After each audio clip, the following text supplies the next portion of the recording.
بسم الله الرحمن الرحیم. السلام علیکم. زه رشید صافی. تاسو ګوره پروګرام شاعر دستور کتونکو ما سره مېلمانه موجود د سټوډیو کې د ټولو تر مخه د هغې تعارف ته سره کول غواړم. لومبی مېلمه چې کوم دی پاکستان تحریک انصاف سره د هغې تعلق دی، سینیټر دی د قبایلي سیمو نه. اوس چې کوم زموږ د خیبر پښتونخوا حصه جوړه شوې سینیټر اورنګزیب صاحب هغې را رسېدلي، ورسره چې کوم دی د پاکستان پیپلز پارټۍ رکن صوبایي اسمبلي صاحبزاده ثناء الله صاحب هغې هم زموږ سټوډیو ته تشریف راوړی دی او ورسره موجود ده د پاکستان مسلم لیگ نوم نمائندگی به کوي صوبایي سیکرټري اطلاعات ته شعبه خواتین خیبر پښتونخوا فرح خان صاحبه هغه هم راغلې ده. درې واړه درنو مېلمنو ته زه په خپل سټوډیو کې هرکلی وایم او په ننني پروګرام کې کتونکو موږ چې کوم د موجوده صورتحال د سیاسي چې کوم منظرنامه ده په اسلام آباد کې او په دې ټول وطن کې په هغې باندې به مختصراً خبرې اترې کوو. خو زموږ د پروګرام مین ټاپک چې کوم به وي هغه چې کوم زموږ په بیرون ملکونو کې چې کوم موجود اوورسیز پاکستانی رونه دي دا وخت چې کوم هغې په ستونزو ښکار شوي دي، په خصوصي توګه په خلیجي ملکونو کې، په سعودي عرب کې، په یو ای کې چې کوم موجود پاکستانیان دي، کوم چې مزدورکار طبقه د زیات تر پالته هغې دا وخت چې کوم مسلې دي خصوصي توګه باندې د پاکستان راتګ او بیا په پاکستان کې چې کوم صورتحال به هغې ته مخې ته راځي. په دغې ایشوز به مونږ خبرې اترې کوو. نو زه ستاسو وخت نه ضایع کوم. سینیټر صاحب موجود دی پاکستان تحریک انصاف د نمایندګۍ دپاره تېره ورځ په سینټ کې هغې په دغې موضوع باندې یو ښه تقریر هم کړی دی. خو موږ ته ځان خبرو چې د هغې تقریر او د دې غوندې چې کوم نور پښتانه سینیټران او ایم این ایز دي او ایم پی ایس چې کوم دي چې کوم اواز اوچتوي د دې بیرون ملکونو کې چې کوم موجود پښتانه دي د هغې دپاره دغه اواز چې کوم دی آیا د اقتدار چې کوم ایوانونه دي هغې ته رسېدلی هم دی او که نه. سینیټر صاحب لاول خو ډېره مننه تاسو تشریف راوړو. دا اوورسیز دا مسله چې کومه ده دا ورځ ته ورځ ډېر خرابېږي. موږ ته پته ده چې د کورونا چې کوم معامله ده نن هم ډبلیو ایچ او وایي چې 1 لاک نه سیوا چې کوم دي کیسونه په ټوله دنیا کې مخې ته راغلي. کورونا ورځ ته ورځ چې کوم ده هغه په تیزۍ سره خورېږي، یعنې دا مسله د ختمېدو نوم نه اخلي. لا که موږ وګورو نو په تېرو 2-3 میاشتو نه په سعودي عرب کې، په یو ای کې، په قطر، عمان، کویت، په دغه خلیجي ملکونو کې په زرګونو زموږ پاکستاني رونه چې کوم دي هغه یو قسم قید دي. ټیک ته لاک ډاون دی، یو ضرورت دی، خو د هغې د راتګ یا د هغې د ستونزو د حل کولو تر دې دمه پورې په سرکاري سطح باندې موږ ته څه حکمت عملي مخې ته نه ده راغلې. موږ لږ پوه کړئ چې حکومت د دغې رونو دپاره دا په خلیجي ملکونو کې چې کوم موجود زموږ رونه دي د هغې دپاره څه کوي؟ بسم الله الرحمن الرحیم. بالکل دې کې څه شک نشته که تاسو ته یاد وي چې کله د کورونا بیماري چین نه د دې پهلا هغه شوي وه شروعات په هغه ټایم کې مو ډېر خلک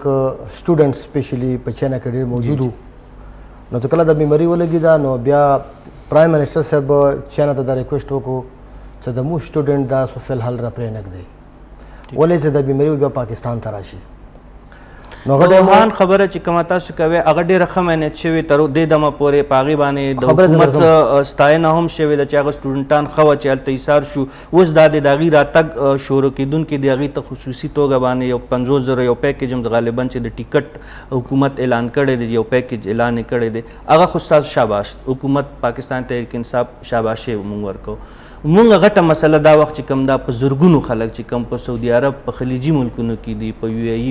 د هغې پوښتنه ده نه کوو چې آیا د چین غوندې چې کوم سټوډنټان وو هغه تعداد لږ و هغې له چې کوم پیکیج ورکړی شوی حکومت څه اراده لري چې په دې خلیجي ملکونو کې یا په ملیشیا انډونیشیا کې چې کوم زموږ موجود رونه خویندې دي د هغې دپاره څه پیکیج تاسو لرئ او که نه؟ جی بالکل لکه څنګه تا ویلو چې را چینه والا کنټرول مو د ګورنمنټ اپریشیټ کوو او په کار هم دی. غنه علاوه تا خبر وکړه د اورسیز پاکستاني که هغه په خلیج کې دي که څومره ملکونو کې دي، هر ملک کې دي. تا لکه څنګه د خپله خبره وکړه چې غیر چې په مو سینټ زیر د اجلاس و نو ما دې شي باندې ډېر زور ورکړ چې څومره اورسیز پاکستاني دي دي کې هېڅ شک نشته چې مو کوم پی آی ای ایرلاینز دي هغه کافي نه دي. جی بالکل. ما خیال کې 7 لاک خلک صرف خلیج نه دي. بالکل. نو دې دپاره ما ریکویسټ وکړو خپل ګورنمنټ ته دا چې کوم رجسټرډ او لیګل دي، ایلیګل د دې نه سې نور هم دي. بالکل لیګل. نو ما چې دې ټایم کې دا مرض وبا عالمي دی هر ځای کې هر ځای کې داسې ځای نشته ملک څه اور نه بچ وي. بالکل. نو بالکل د اورسیز پاکستاني راتلل څه کوم دي د حکومت د موزي مورا دی چې دا د خپل ملک ته راولو. نو ما بیا دا ورته ویلو تاسو د تقریر لیدلی و چې که موږ سره خپل ایرلاین پوره نه وي نو مهرباني وکړئ چې الته فلای دوبۍ شوه، ایر عربیه شوه، ایمټ ایرلاین شو، سعودي ایرلاین شو، هغه ته د اجازت ورکړی شي هغه مسافر د خپل وطن ته راوړي. زه بیګم چیرمن سینټ سره سپیشل اجلاس نه و، کمیټي میټینګ نه و، سپیشل اندیشې دپاره لاړ یم. هغه ته ما دا سوال وکړو چې فی الحال موجوده پوزیشن کې بیا دا مسله هم دی چې هلته نه ځینې ځایونو ته جزونه ډېر دي، لکه مو پېښور ته هلته پښتانه ډېر دي. ګوره باچا خان ایرپورټ چې دی هغه بند دی د څو نمودو نه، هلته چې کوم یو دونه په هغې کې یو غټ تعداد مونږ ته پته ده چې د پښتنو دی بهر چې کوم غیر اورسیز پاکستانیان دي، دا لیبر طبقه کوم چې غریب طبقه ده، څوک چې نشي افورډ کولی، په دغه سلسله کې صرف پوښتنه مو دا ده چې ستاسو دا کوم اواز تاسو چت کړی دی هغه خو ما په شروع کې ووې، دغې اواز ته حکومت څه غوږ ایښودی هم دی؟ بالکل اوس خو پکې عید هم راغلو، لازم خبره دی چې چوټیانې به وي ګورمنټ تقریبا ما خیال دی 29 پورې وي، څومره پورې وي که نه، نو دوی به انشاءالله موږ کوشش دا کوو چې غزه نه د نور خو فی الحال چې دی نو مسله هغه شاندار پروسس روان. صاحبزاده صاحب تاسو دلته اسلام آباد ته راغلی یو خاص مقصد تحت احتجاج ریکارډ کوئ، هم په دې موضوع دا کومه موضوع چې کومه زمونږ دا اورسیز کوم زمونږ رونه چې کوم دي هغه گیر دي، یو خو راته دا ووایه چې تاسو لا دا احتجاج چې کوم ستاسو کوم نوعیت دی په دې باندې زمونږ دا کتونکي لږ پوهېږي چې مقصد مو څه مونږ خو دا مسله هر څوک فیل کوي، تاسو ولې دا ډېره زیاته فیل کړې ده چې اسلام آباد ته تاسو راتګ کړی؟ بل تاسو دلته یو منتخب نماینده یې، څنګه چې سینیټر صاحب زمونږ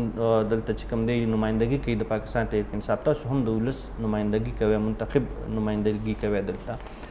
آیا د اسلام آباد کې د موجود چې کوم د اقتدار په ایوانونو کې ناست کوم خلک څوک چې د انصاف په نوم باندې راغلي، هغې خلکو تاسو سره رابطه کړې ده؟ لږ خو په د احتجاج مو پوه کې بیا د حکومت چې کوم تاسو سره ریسپانس دی هغې باندې راځي؟ بسم الله الرحمن الرحیم، ډېره مهرباني، شکریه. تر څو پورې چې زما دلته د اسلام آباد ته راتګ پروګرام دی نو چې زه دې لپاره راغلی یم چې نن سبا تاسو ټولو دنیا ته معلوم دی چې څه حالات روان دي. د سینیټر صاحب چې کوم فکر و چې ولکه خلک دي تاسو درنه ورکړی دلته؟ ما درنه ورکړی دی، یوازې تاسو بیخي یوازې راغلی م چې پارټۍ د خپلې پارټۍ په اجازت راغلی که نه تاسو صرف ما د خپلو عوامو درد او تکلیف راوړی دی، ما نه د پارټۍ نه اجازت اخیستی او درنه مو چېرته ورکړی؟ د پرایم منسټر سیکرټریټ ته بالکل مخامخ سپریم کورټ او دې ته نږدې چې کوم دغه دی د گرین بیلټ په هغې کې ناست یم، خیمه مې لګولې ده. زه نن راغلی یم، بېګا د شپې راغلی یم، سهار نه مو لګولې ده، خو ډېر په افسوس سره وایم. اسلام آباد دغه ډي چوک چې دی درنو دا هسټري چې کومه ده هغه ډېره ښه تابناکه نه ده پاتې شوې. دغه ډي چوک کې تاسو خوشا کې دغه ځای کې تاسو ناست دی، د درنې مقصد راته بیان کې چې درنه مقصد د اورسیز پاکستانیانو د چې کومه په خلیج کې زموږ خلک دي دا کم فکر چې 7 لاک دی سینیټر صاحب یاد کړه دا 7 لاک نه دي، زموږ پاکستانیان په خلیج کې د 20-25 لاک په درمیان کې دي، په دې کې لیګل او انلیګل دواړه دي. لکه لیګل هغه چې چوک په ټیک ټاک ویزه ده ورسره څوک په عمرو تللی دي او چا ویزې ایکسپایر شوي دي او ناست دي، دا هغه خلکو کوم راځي، زه سوري کټوم د کوم سات راځي دا چې کوم لا یار هغې تصحیح وکړه دوبۍ ته ما 22 سال تېر کړي دي، تصحیح وکړه چې کوم راتګ غواړي 7 لاک دي. په دې وخت کې چې کوم چا اپلایګانې کړي دي نو هغه 1,20,000 دي، 7 لاک اپلای نه دي شوي. د سعودي عرب امبیسي چې کوم خلکو اپلای کړي ده هغه فکر ما سشته هغه 1,20,000 په سعودي عرب امبیسي باندې خو چې کوم د هغې عمله د هغې سره چې کوم زموږ پاکستاني امبیسي چې کوم امبیسي زموږ په سعودي عرب کومه رویه د هغې دغه کړې د سعودي نه مونږ ته هم بلا خلک ټلیفونونه کوي، بلا خلک هغې باندې خبرې اترې کوو، خو صرف صاحبزاده صاحب ځان په دې باندې پوهول غواړو چې دا عالمي وبا ده کورونا، په دې کې د حکومت څه قصور دی؟ که فرض کا دا خلک چې کوم دي په 100 لکه تاسو وایي چې کوم زمونږ اورسیز پاکستانیز دي په بار دنیا کې او هغې راتګ غواړي یا د هغې مسلې دي یا په لاکډاون کې ګیر دي یا د هغې سره ټکټ پیسې نشته یا فلایټس نشته، حکومت څه وکړي دی کې تاسو درنه مسله دې داسې ده چې نه خلک څه غواړي، ټکټونه خپل اپلای کړي دي چې موږ ته زه تاسو بای نیم زه نومونه یادوم په دې وخت کې چې هغه خلک چې هغه بیماران دي د دې وجه دلته فلایټس نشته، هغې هلته څوک تللی نشي. کوم خلک چې بیماران دي او هغه ریګولر دوايانې استعمالوي، د ګردو بیمار دي، د هارټ پیشنټ دي، چې څومره مختلف بیماریانو دي هغه دوايانې هغې ته هلته نه ملوي. کوم چې دلته ستاسو بنیادي مطالبه دا ده چې کوم راتګ غواړي اورسیز پاکستان د هغې انتظامات دې وشي، فلایټونه دې اویلیبل شي. باچا خان ایرپورټ جي واحد زموږ ایرپورټ هغه دې کولاو شي. زما د خبر زه لږ غوندې ایکسپلین کول غواړم. زمونږ د ټولو نه زیات خلک په سعودي عرب کې د ملاکن ډیویژن دي او په ملاکن ډیویژن کې بیا د دیر بالا او د دیر پایین ډېر زیات خلک دي. لکه زه به د خپلې حلقې خبر وکړم چې کوم ځای کې 52,000 ووټ په دې تیر شوي الیکشن کې سره د فیمیل پول شوی دی. 72,000 خلک زما د حلقې په سعودي عرب کې ټیک شو. 52,000 خلک. اوس په دې وخت کې چې کوم خلک دا 2 کاله او 3 کاله پس کورونو ته راتلل دي، دیو خروجونه ولګول، په خروج به دینه پیسې اخلي دي. تاسو ته پته ده چې هغه سعودي عرب کې خو چې پاسې هم غریب وي، اوس په ټیکس ورکوي، اوس د ټیکسونو نظام یې دومره زیات کړی دی په هغه صاحبزاده صاحب تاسو په ډیټیل باندې خبرو کې فرح خان صاحب وختي راسه خاموش نه سه زم چې د دې نظر هم په دې موضوع کې شامل کړو بیا تاسو طرف ته راځو. دا کم میډم دا کم ایشو چې مونږه ډسکس کوو په دې فورم باندې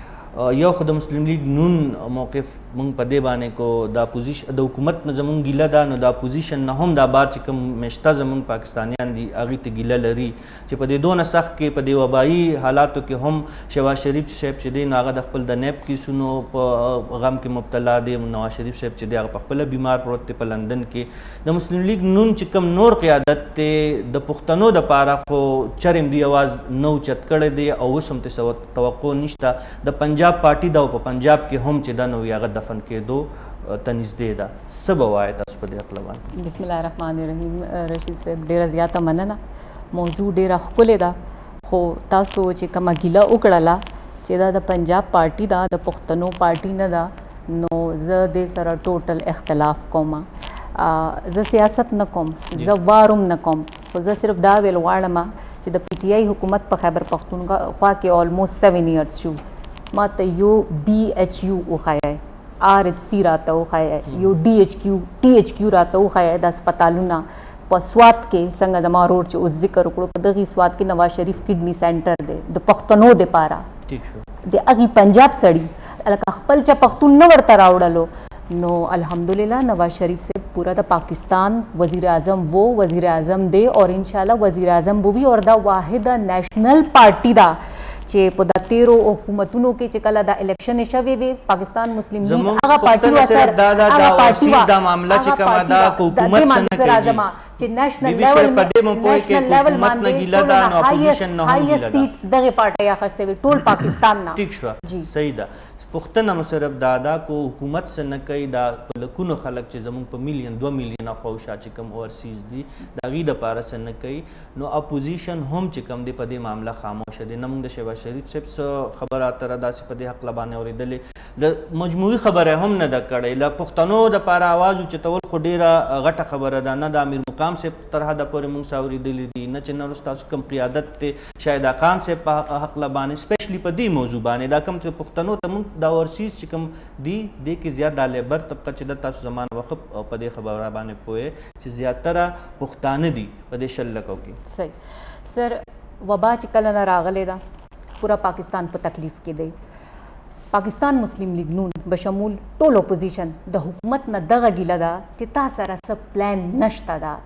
شهباز شریف سے پاکستان ته راغلی، نواز شریف صاحب بیمار پرې خستو، خپله د کینسر مریض دی. آج دلته راشي چې زه به حکومت ته لاس ورکما د پاکستانیانو ته سر دیږي، اوس پښتون هم دی، پنجابی هم دی، سندھی هم دی، بلوچ هم دی، کشمیر هم دی، ټول پاکستانیان ټولو دپاره به مونږ سټراټیجي جوړو، مونږ تاسو ته ځان اویلیبل کوو. سړی راشي په زوم میټینګ کې ځان ښکاره کړي، خپل تقریر وکړي، لړ شي. شهباز شریف صاحب کټس د پارټۍ نه خپل فنډینګ جنریټ کړلو، ټایم ټو ټایم هغه ته پالیسیز کوي. اوس د شاهد خاقان عباسي صاحب یو ډیټیل تقریر لاړلو، اچھا 4 پوینټس ورته وښول چې بھائی ستاسو اویرنس پروګرام څه دی، ستاسو کنټینمنٹ پروګرام څه دی، ستاسو ریسپانس پروګرام څه دی، او ستاسو اکنامک مینجمنٹ پروګرام څه دی. سر دوی وایي چې پلنده راکړئ موږ ته په ټیبل، موږ پلنده درکړه. دا اکنامک مینجمنٹ کې راځي، دا اورسیز دا کومه مسله چې کومه دا یو خو لکه لومبۍ ایمیډیټ مسله دا ده چې هغوی خپل وطن ته راوستل دي. د هغې نه پس اکنامک مینجمنٹ چې دغه 6 لکه خلک چې هلته بېروزګاره شو، دلته په پاکستان کې آلریډي بېروزګاري چې دا هغه په مخ کې روانه ده، هلته بېروزګاري دلته آلریډي سوا ده. هم ستاسو دا مشران چې کوم اکنامک مینجمنٹ خبرې کوي، مونږ ته روډ میپ پکار دی او لسته چې کوم دی که حکومت څه نه کوي نو اپوزیشن دی مونږ ته یو لار وښیي چې په دې کې کول مونږ ته څه پکار دي. زه اوورسیز باندې خبره کول غواړم، خو زه تاسو ته ووایم ستاسو اکنامک کنډیشن په ماینس کې روان دی، -1.8، مونږ په +5.8 باندې پاکستان 2 کاله مخکې ورته پرېښی او سر اوورسیز پاکستانیز هغه وایي که نه چې بهر اوس مونږ بي منو چې معاشي صورتحال خراب دی، د کرونا صورتحال هم بے قابو دی، په ملک دننه هم مسلې دي، اورسیز پاکستانیانو ته هم مسلې دي، حکومت هم نااهله دي. ستاسو چې کوم ورته الزام لګوي موږ د سره هغه به حقیقت دی جی، الزام نه دی. موږ به هغه ومنو. دا پوزیشن څه حکمت عملي د پاره باندې مال 2 منټه راکې زه اورسیز باره کې خبره کول غواړم. تاسو وایئ چې اورسیز به موږ پاکستان ته راولو، تاسو به اورسیز څنګه راولئ؟ تاسو ته اکچوال تعداد پته شته؟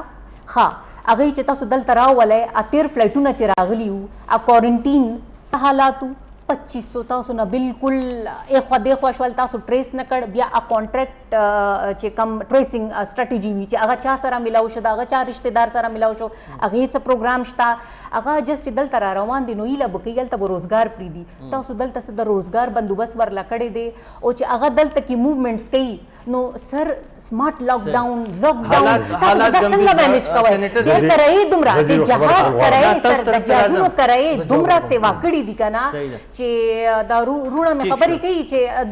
دومره دی راتلل غواړي خو چې هغه د جهازونو د کرایې نه خبر شي دا ډېر زیاتې دی. دا پوزیشن ریشه خبره ده چې فرح خان صاحب خو خپل نیوکې کوي په حکومت باندې او هغې کې بلا خبرو سره چې کوم دی زموږ اتفاق هم دی چې مهنګایي هم ده، دلته مس منیجمنټ هم دی، حکومت ډیلیور کوي هم نه، د کرونا مسله هم سنګینه ده، اورسیز دپاره څه نشته، په وطن کې دننه څه نشته. د هغې قیمت عملی باندې خو زه پوه نه شم چې مسلې خو دي، لارې بیا څه ده، موږ به ترې څنګه وځو اپوزیشن سره خو تر دې دمه پورې چې ما څنګه شروع کړي وي چې څه حکمت عملي واضحه نه ده. خو حکومت کو د هغې سره اپوزیشن حکمت عملي نشته یا اپوزیشن ډیلیور کوي نه یا د اپوزیشن کردار صحیح نه لوبوي. خو حکومت ته خو بیا هم د ولس سترګې دي. سینیټر صاحب معامله چې دا ورځ ته ورځه خرابېږي، د کرونا مرض هم په مخ کې روان دی، په وطن دننه هم مسلې ډېرې دي او دا بار چې کوم مسافر دي د هغې هم ډېر زیاتې مسلې دي. موږ پوه کې جی موږ پوه کې چې حکومت په څه کوي. ما لږ 2 منټه ډسټرب نه کړي ته زه د کلیریفیکیشن وکړم. څنګه خور بیبي خبره وکړه همیشه دپاره اپوزیشن کار دی تنقید کول، حکومت که ښه کار کوي که بد کار کوي هموی تایید کوو. دا خو مطلب دی چې شروع نه دا خبره روانه دی. خو زه به دا ویم اول دی خور بیبي دا خبره وکړه چې ما ته د 2 BHQ THQ هسپتال وښیي، دې کې څه شک نشته چې 2 حکومتونو کا پیپلز حکومت دی کا مسلم لیگ نون دی هغو بلا شان سکولونه جوړ کړي دي او هسپتالونه جوړ کړي دي. خو ته ما ته دا ویه چې جوړ یې کړي وو خو انده چې یې پرېږدولې دي. نن پی ټی آی حکومت هغه لګیا دی ټول اپریشن شو، سټاف مو ورکړ روان کو په رننګ حالت کې روان شو، صرف جوړېدل خو نه دي که نه هغه اپریشن هغه چلول هم دي. یو خو دا شی مو وکړو. هغه نه علاوه دویمه خبر دی که څه ما پهلا درته ویلو حکومت سره بیا خاص کر خان صاحب سره ټول نه زیات غام چې کوم دی اورسیز پاکستاني دی ولې چې غام ریمیټنس یې رسوي هغه د وجې ملک ته غټ سپورټ دی. دا 10 لکه کې زما په خیال 13 لکه بچي هغه پی ټی آی سپورټ کوي تر دې دمه پورې بله رایه نشته. راغله پکې څنګه لکه په مرکز کې موته اول چانس ته میلاو شو پی ټی آی ته، دینه مخکې بالکل موته کوم صوبایي حکومت میلاو شو، په کې پی کې مو حکومت راغلی و، غام تاسو کتلی شو څه کردار و د 5 کالو والحمدلله ساده زمونږ دا بار مسافرونه چې کوم دي دا سیګمنټ د هغې په نوم باندې دی. په ساده الفاظو کې مونږ ځان په دې پوهول غواړو مسله خو ده که نه دا 10 لکه خلک صرف حکومت تر دې دمه پورې څه کړي او دوی دپاره را روانو ورځو کې اختر خو ته دغه شان پاتې شو که نه. وبا د وجې خو ټول ملک ډسټرب شو، ټوله دنیا عالمي ډسټرب شو، دې کې خو شک نشته. مو به انشاءالله ټول 14 فلایټونه دی هغه اپریشن کوو او غریبو خلکو ته به انشاءالله مو ټیکټ دپاره سبسیډي ورکوو. ټیک شو دا ډېره غټه خبره کتو ستاسو طرف ته بیا راځم صاحبزاده صاحب سینیټر صاحب ډېره غټه خبره وکړه چې یو خو چې کوم زموږ دا بار مسافرونه میشته دي د هغې دپاره د دوی دعوه دا ده چې حکومت سبسیډي پروګرام لري په ایر ټیکټس په مد کې. نو الله دې وکړي چې دغه خبره رښتیا وي او یقینا چې رښتیا به وي ځکه چې سینیټر صاحب په یو ذمه دار پوزیشن باندې دلته په اسلام آباد کې موجود دی. پروګرام کې زموږ نورې خبرې اترې به هم کېږي خو دا وخت په پروګرام کې شوې ده دمې وخت. تاسو خبر نیوز ګورئ.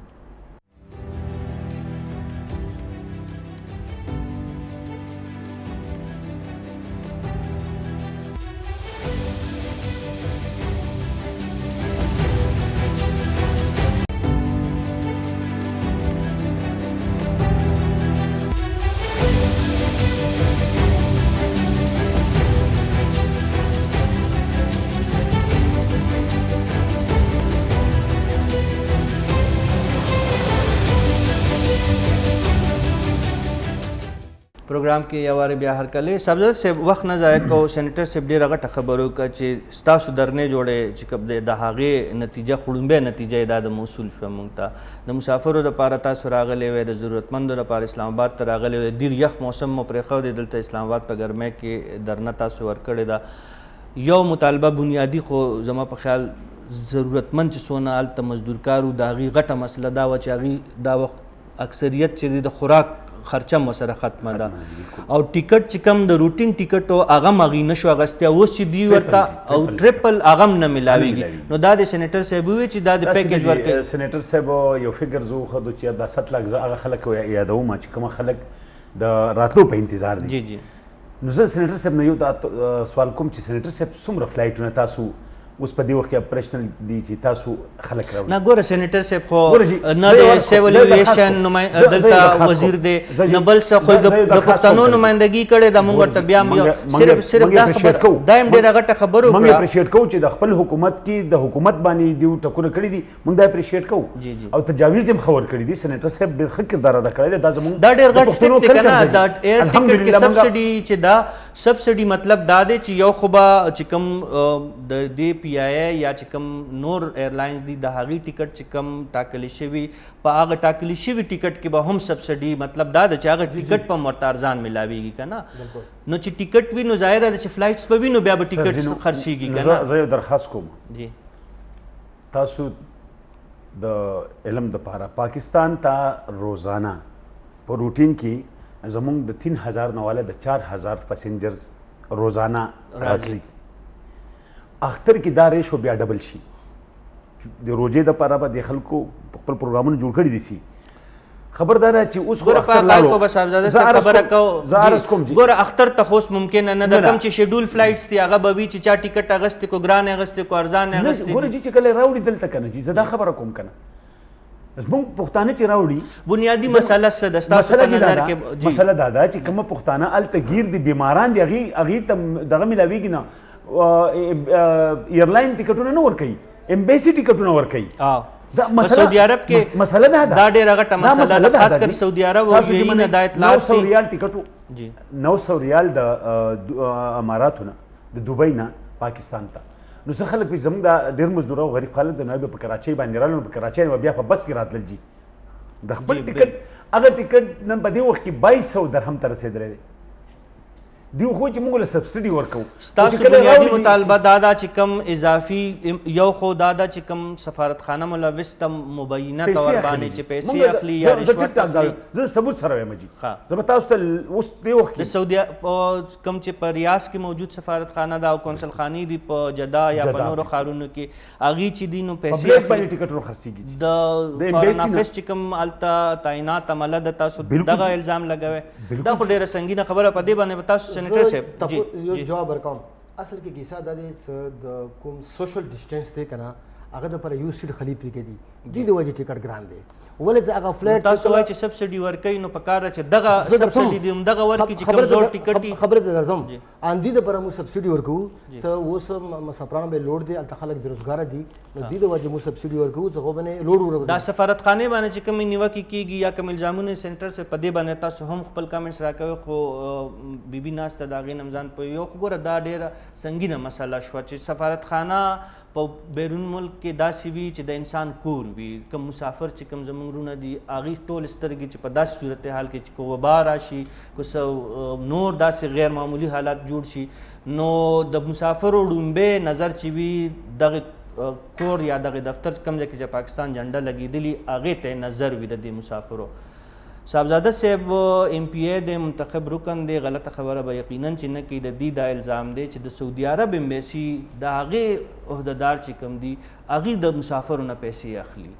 او بیا هم چې دی خپل وطن ته نه رالیږي سنګینه مسله دا مسلم لیگ نون غونتې یو غټه پوزیشن جماعت چې کوم دی دا مسله به څنګه اوچتوي لږ مونږ په دې باندې پوه کړئ چې دغه خلک چاته وګوري حکومت خو هم دا د ناستې هغې وي چې مونږ دا کوو خو په میدان کې لا څه ښکاري نه ایگزیکټلی دا نن چې په د فورم باندې ډسکشن کیږي ډیره د خوشحالۍ خبره ده. ما چېرته په بل سکرین باندې دا ټاپک دومره ویډیو نه لیدلو، خو تاسو به خوشحاله شئ چې په KPK کې د وبا چې څنګه راغلی ده په هغې شپې ورځو کې په ریکارډ باندې دي امیر مقام صاحب د اوورسیز پاکستانیانو غم کړی دی، فکر یې کړی دی، منډې والی دي. اول خو زه دا ووایم حکومت اوده وجي سبسډي سرجي څنګه به تاسو سبسډي ورکوئ؟ هغه د ووهان سټوډنټس تاسو نه هیر شو چې هغه ماشومان هلته کې اردلته کې مور و پلار هغه زیګر به بهر راووتل، جړا به فریاد به کول. ثابته شوه که نه د هغې د وجې مونږ ولیده چې تفتان بارډر کله کولاو شو نو دا د په بلوچستان کې چې کوم بد حال دی یا د هغې نه فوراً چې څونه زمونږ په وطن کې دا مرض سپریډ شوی یا چې دلته په لاهور کې کوم اجتماع شوی و بیا د هغې نه چې کوم حالات اوس خو هغه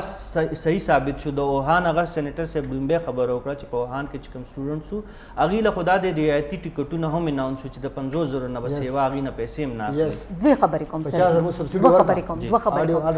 سبسډي به ورکوي چې هغوی دلته کې راولي. څنګه هغه 1200 ارب په شان سبسډي چې بیا IMF ته تپوس کوي بیا هغه 500 ارب شي، یا د ټایګر فورس په شان چې کله دلته لاکډاون کولاوي چې کومې دي په دې باندې هم خبرې دوم پوینټ مې پاتې شو. سیکنډ تاسو چې کله دلته کې بادشاه صاحب راشي د سعودي عرب نه نو تاسو خو په ګاډي کې ګرځوئ، هغه ووایي چې زه د پاکستان سفیر یم، بیا د هغه سفیر په موجودګي کې پاکستانیانو سره دا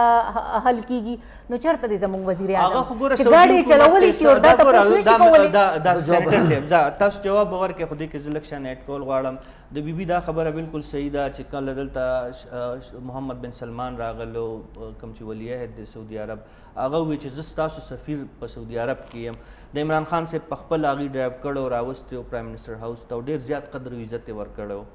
یو خو مونږ په دې باندې ځان پوهول غواړو چې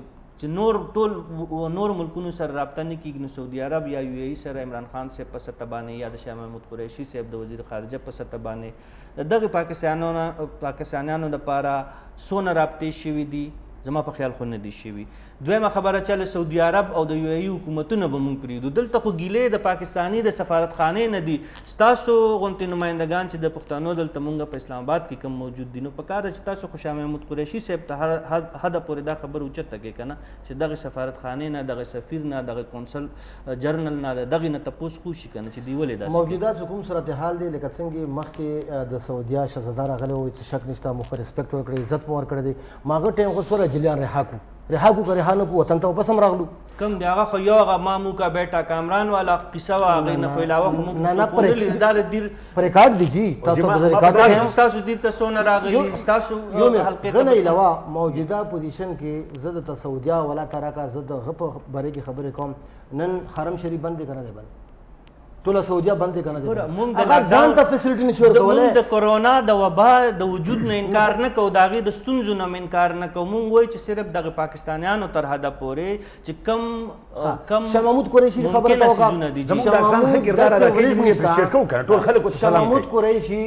بطور وزیر خارجه هغه داسې مورد ده چې ورځ نشته هغه هر ملک سره خبرې نه کوي. داسې زه ګوایم ملکونو سره د خیر د خبرې وروسته کې د هغه د لاندې چې کومې سفارتخانې دي دا MPA صاحب ناست دی که نه دا MPA صاحب خو غلطه خبره نه کوي که نه دا خو تاسو هم کولی شئ ایز سینیټر تاسو اوس سفیر ته د دې پروګرام نه پس د سعودي عرب کې چې د پاکستان سفیر دی هغه ته ټلیفون کولی شئ چېرې تاسو باندې دا الزامات دي دا تاسو څه کوی د دې خپل وطندارو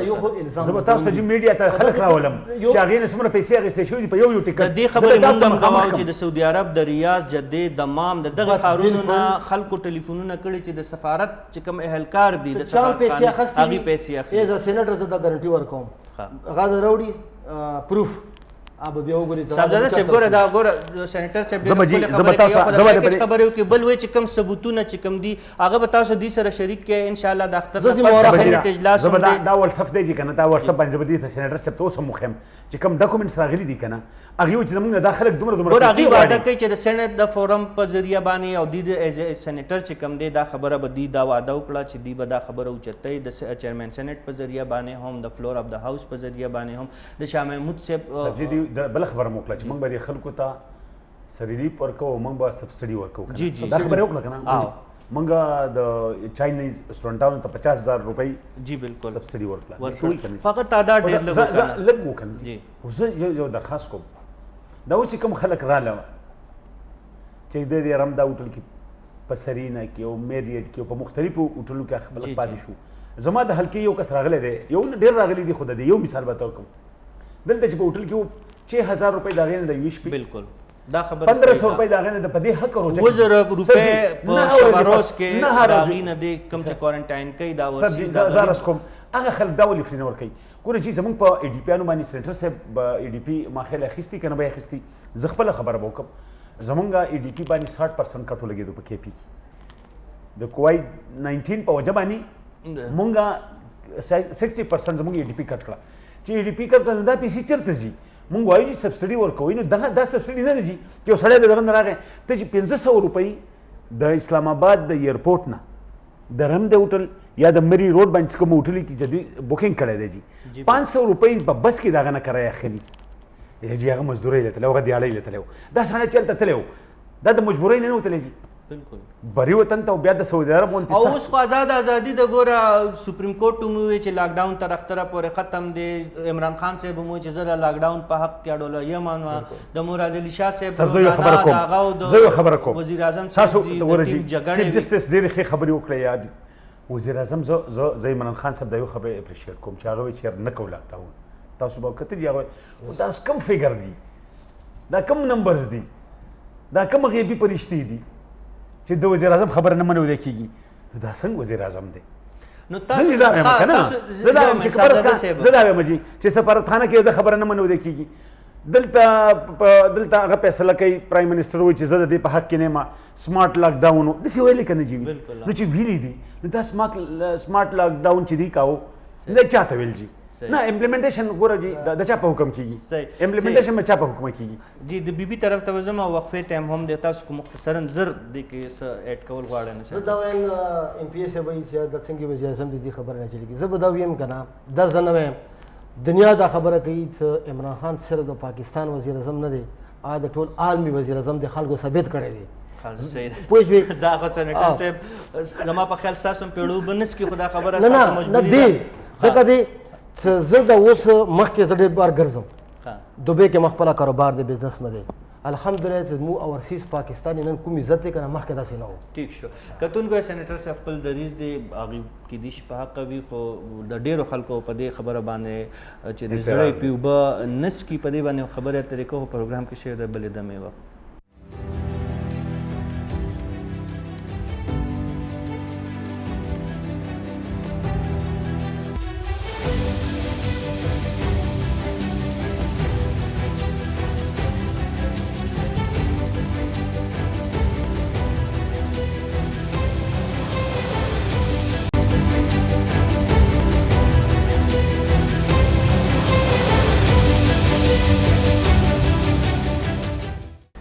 پروګرام کې اواره بیا هر کله بي بي ستاسو طرف ته بیا تاسو طرف ته راځم. یو خو صاحبزاده صاحب وایي چې دا وزیر اعظم صاحب چې کوم دی د هغه سره د دې په نظر سره اختیار نشته. هغه وایي لاک ډاون به نه وي او څوک یې وکړي، بیا کله هغه وایي چې وي به بیا یې څوک نه کوي. په بلا نور مسلو کې هم د وزیر اعظم صاحب کوم احکامات چې دي نو هغه موږ ته داسې ښکاري چې هغه نظر انداز کېږي. کو دا خبره مونږ ومنو اگر چې سېنیټر صاحب وایي چې هغه نه صرف د پاکستان یو بااختیاره وزیر اعظم دی بلکې د عالم اسلام یو غټ لیډر دی، د دې خپل دریځ دی. خو که مونږ ستاسو د اپوزیشن دا خبره ومنو چې عمران خان صاحب سره اختیار نشته نو بیا ستاسو لیډر کو شهباز شریف صاحب دی، کو شاهد خان صاحب دی، کو رانا ثناء الله صاحب دی، کو خواجه سید رفیق صاحب دی، کو خواجه آصف دی چې څوک هم خوله کولاوي نو وزیر اعظم صاحب عمران خان صاحب پسې هغې یو قسم په کټیره کې هغه بیا ودرولي نو چې هغه به اختیار دی نو بیا ستاسو لیډرشپ بیا د عمران خان نه ګیلې ولې کوي چې چا لاس کې اختیار دی د هغه نه بیا ګیلې ولې نه کوئ؟ سر اول خبره خو چې عمران خان صاحب ډېر غټ لیډر دی او دنیا منلی دی. ما ته چې یو توره ووایه یو کار ووایه چې په د 2 کالو کې د کړي وي بس زه دلته سرنډر کوم. غټه خبره سېنیټر صاحب وایي چې هغې په خپله اورسیز کې د پاکستانیانو عزت سوا شوی دی. بالکل بالکل ځکه نن اوورسي پاکستاني چې دی هغه چغې سورې کوي. خو ګیر دي که نه هغه خو مونږ هم خیر سر خیر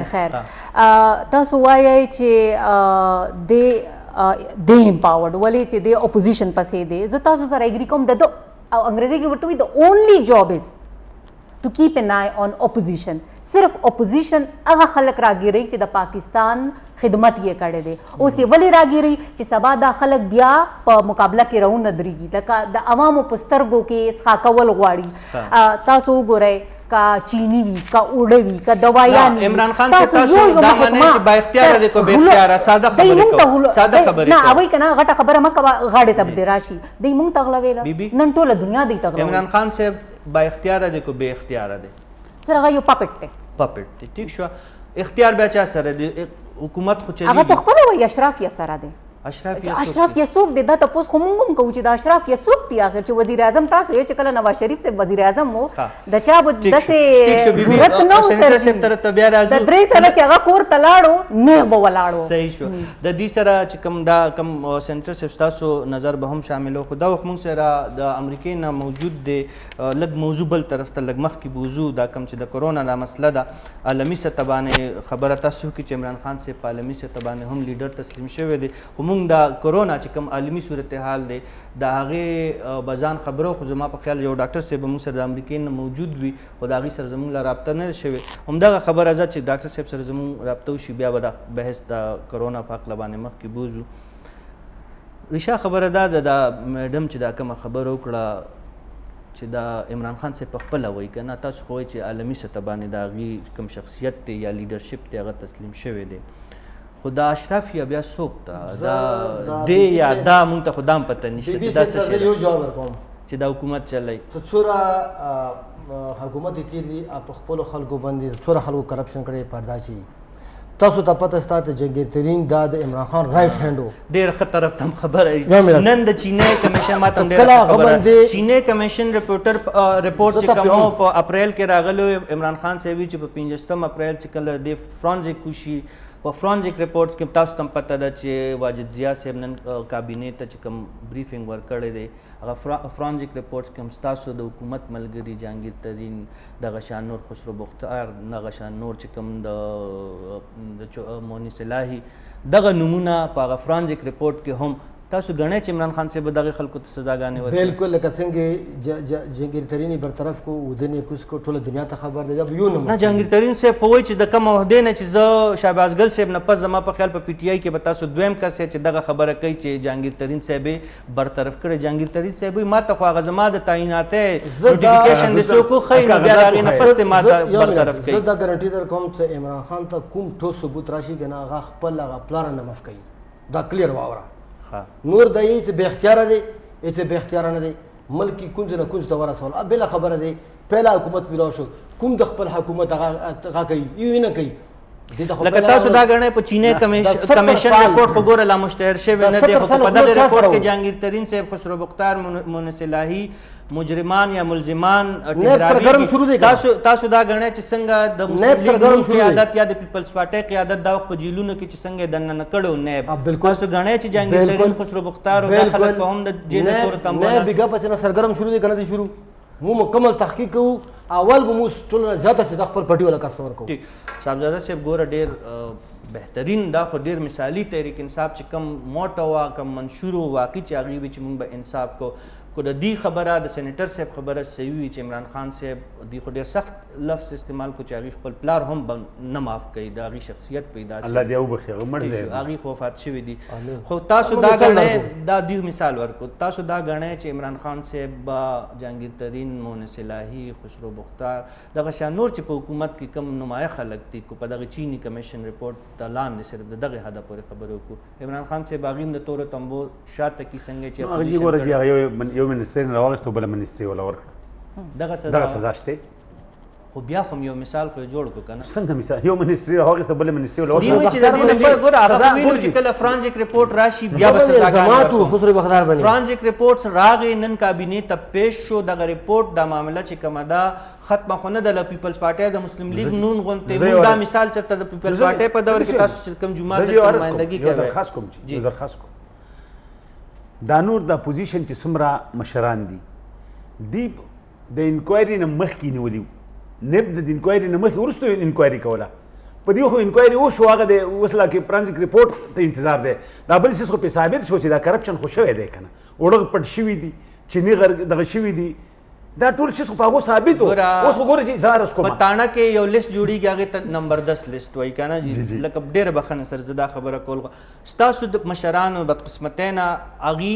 ماضی داسې پاتې شوی چې د کرپشن یو غټ لیست په اغي داغي خلاف چارج شیټ په موجود وو کو زرداری صاحب او کو نواز شریف صاحب فیملی وا په اغي باندې ډېر غټ لیستونه موجود وو ځکه نیب کوم داسې یو کار کړی دی نو په هغې باندې نیوکې شوي چې د انکوایري د تکمیل نه مخکې خلک گرفتار کړي دي. خبره چې دا ده که نه موږ زه هم دا خبره خو کم از کم تحریک انصاف خو دا ستاینه خو کې که نه جهانګیر ترین صاحب غوندې کس چې خلک ټول وایي نه جهانګیر ترین صاحب ګرفتار کړی دی نه د تفتیش نه نن خو رپورټ یې لا پیش شو نه رپورټ وګوره چې د هغه خلاف خبره راغلې ده که نه ګوره سکینډل راغلی تاسو وایئ چې یاره ستاسو مشرانو باندې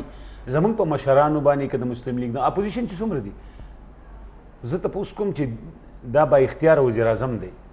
او دا د سزا د جزا اختیار لري او ټوله دنیا یې مني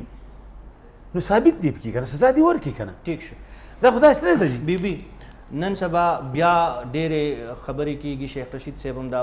بیانونه ورکوي ستاسو لیډرشپ د طرف نه هم دا بیانونه مخې ته راځي چې د اختر نه مخکې یا د اختر نه فوراً بعد غټې ګرفتاریانې به کېږي غټې ګرفتاریانې را روانې دي شهباز شریف صاحب طرف ته ګوته نیولې کېږي شاهد خان صاحب طرف ته ګوته نیولې کېږي رانا ثناء الله صاحب طرف ته ګوتې نیولې کېږي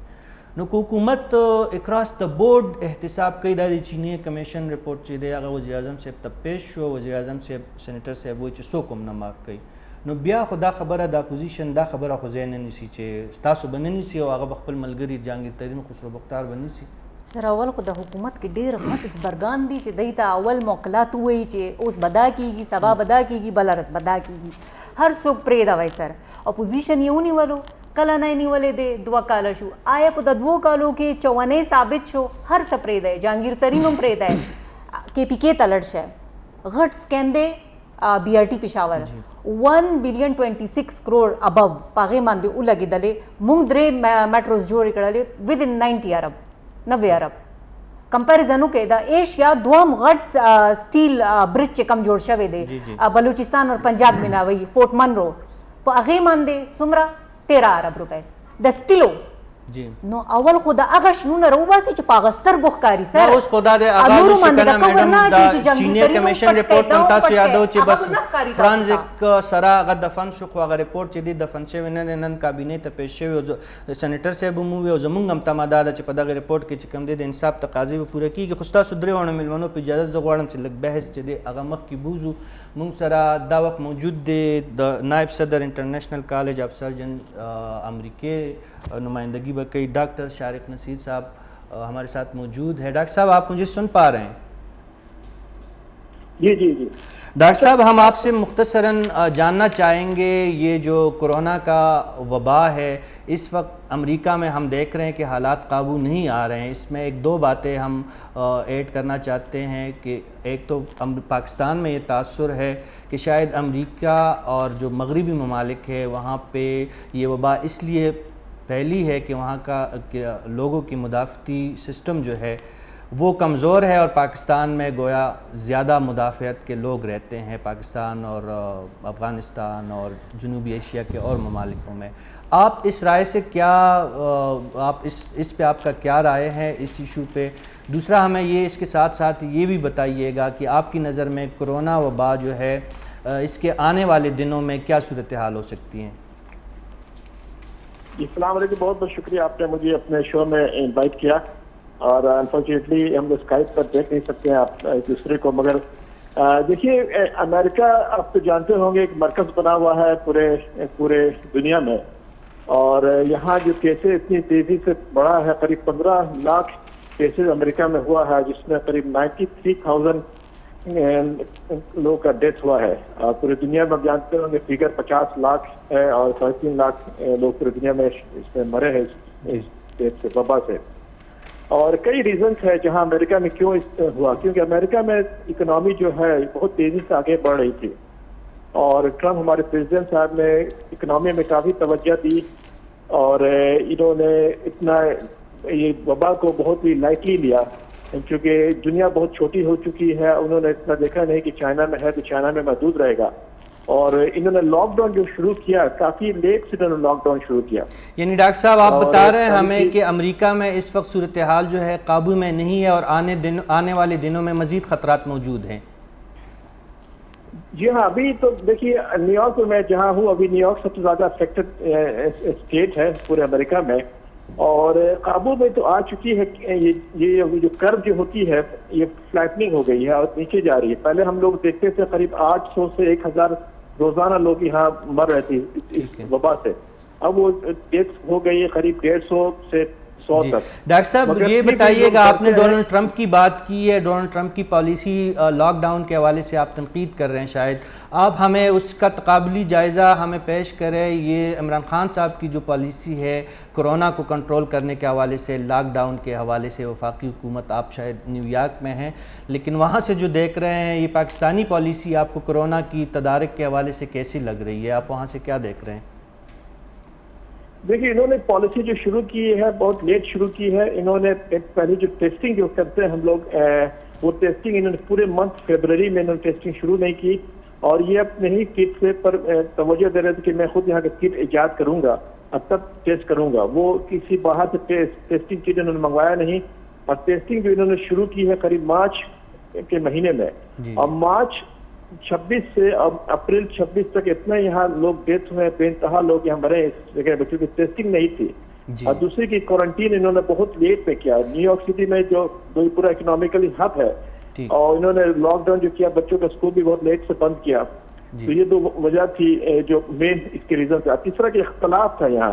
اسٹیٹ گورنمنٹ. صاحب ہمارے پاس وقت بہت کم ہے, آپ سے صرف یہ جاننا چاہتے ہیں کہ آنے والے دنوں میں پاکستان میں کرونا کی صورتحال کو آپ کیا دیکھ رہے ہیں, آپ ہمیں صرف یہ بتائیے گا پلیز. دیکھیے ابھی پاکستان میں ہے کہ عمران خان نے کل میٹنگ تھی, انہوں نے کہا کہ 25 لاکھ لوگ ہمارے بے روزگار ہو گئے ہیں اس کورونا کی وجہ کر. مگر دیکھیے مین ہے, میں عوام میں کہنا چاہتا ہوں کہ رسپانسبلٹی لانا چاہیے سبوں کو, کہ اپنے جو اگر آپ بیمار ہیں تو خود گھر پر رہیے اور دوسرے کو نہ پھیلائیں, اور کسی کی ماسک کا ضرور استعمال کریں, کیونکہ یہ جو بیماری ہے اسنیزنگ سے آدمی کھانستا ہے اس کے ذریعے اب بات کے ذریعے خطرات آپ بتا رہے ڈاکٹر صاحب کے خطرات موجود ہے. بہت شکریہ ڈاکٹر صاحب. مونگ سر وقت سینٹر سے بالکل ختم ندا امریکی نہ موجود مونگ سر ڈاکٹر ہو داغی تجربہ دادا نہ صرف پاکستان کے بلکہ امریکی غنتی ملکوں نے کہ ہم دا کرونا مسئلہ کم دا ختم نہ دا خطرات موجود دی. مختصر الفاظ و کرتے ہوئے حکومت دا وفاقی حکومت کم پالیسی دا کرونا تدارک دا ٹک تک غلطا دیو بس ایچ ہم زور نہ دے سم امریکہ غاندے ملکی څنګه ڈسٹرکٹ کو څنګه وزیر اعظم سی غاد ځکه لاک ډاون په خلاف ته غریب خلک ته یا وہ کورونا نمړيږي نمړيږي خو بیروزګارو نمړيږي خو احتیاط ضروری دی, احتیاط ضروری دی. صاحبزادہ سے امریکی کے موجود دا ڈاکٹر دا وینام تاسو اوریدا او د صاحبزادہ سے دا سینیٹر صاحب دا خبر هم تاسو اوریدا دی وی چې عمران خان سے پالیسی ټیک ته د کرونا پاک لبانه سوای رزلټ تاسو د مخې دی جنو کہ باہر خلق کو پاکستان کی تاسو رزلټ ګورئ جی ګورئ جی مونږ دونه خراب شو پالیسی شته نه دي سره دي سره وذکر د پالیسی شته نه ځکه چې دیو په یو پیچ باندې نه دي. ډاکټران صاحب بي تاسو اخري کمنټس په دې حق لبانه کرونا پالیسی چې کوم د وفاقي حکومت او د صوبو چې کوم پالیسی دا اخري کمنټس وخت سره بالکل ختم. سر واضح خبره ده چې انډر ریپورټینګ کیږي امریکا کې تعداد ذکر اوزي چې الته کې پراپر ټیسټینګ کیږي, الته په 10 لکو کې 60,000 خلک پر ډے ټیسټ کیږي, دلته څومره ټیسټ کیږي یعنی پالیسی ټیک نه دا صورتحال چې دی هغه د حکومت په قابو کې نه دی دا وایي. تاسو مخې ته دي زما ضرور خبره ډیره مننه د دریوانو درنو ملمنو, ډیره شکریہ تاسو کتونکو د ملمنو خبرې اترې واورې د فیصله په تاسو باندې پرېږدي چې څوک په حق او څوک په ناحقه اړه خو غواړي چې په موضوعات را سره نور هم چې په هغې باندې نورې خبرې اترې کړې وي, خو زموږ د پروګرام وخت سر ته رسي. زه ستاسو نه اجازت غواړم. د لوی الله په امان.